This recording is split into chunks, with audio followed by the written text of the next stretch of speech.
بسم اللہ الرحمن الرحیم۔ السلام علیکم ناظرین۔ شدید طوفان، خطرناک بارشیں آئندہ آنے والے 36 گھنٹے پاکستان میں خطرناک ہوں گی۔ محکمہ موسمیات نے خطرناک الرٹ جاری کر دیے ہیں۔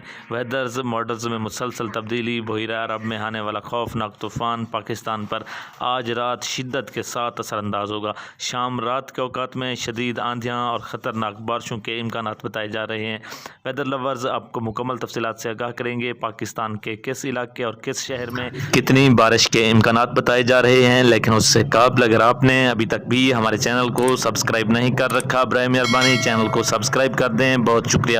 اگلے آنے والے 36 گھنٹے پاکستان میں شدید بارش کے امکانات بتائے جا رہے ہیں۔ محکمہ موسمیات کی رپورٹ کے مطابق پاکستان میں اگلے 48 سے 72 گھنٹوں کے دوران شدید بارشیں ہوں گی، جس کی وجہ سے پاکستان میں اربن فلڈنگ کی صورتحال میں مزید اضافہ اور لوگوں کی مشکلات میں اضافے کا باعث بن سکتے ہیں، جبکہ اگلے آنے والے 3 دن پاکستان میں موسم خشک اور مطلع جزوی طور پر ابر آلود رہنے کے امکانات ہیں۔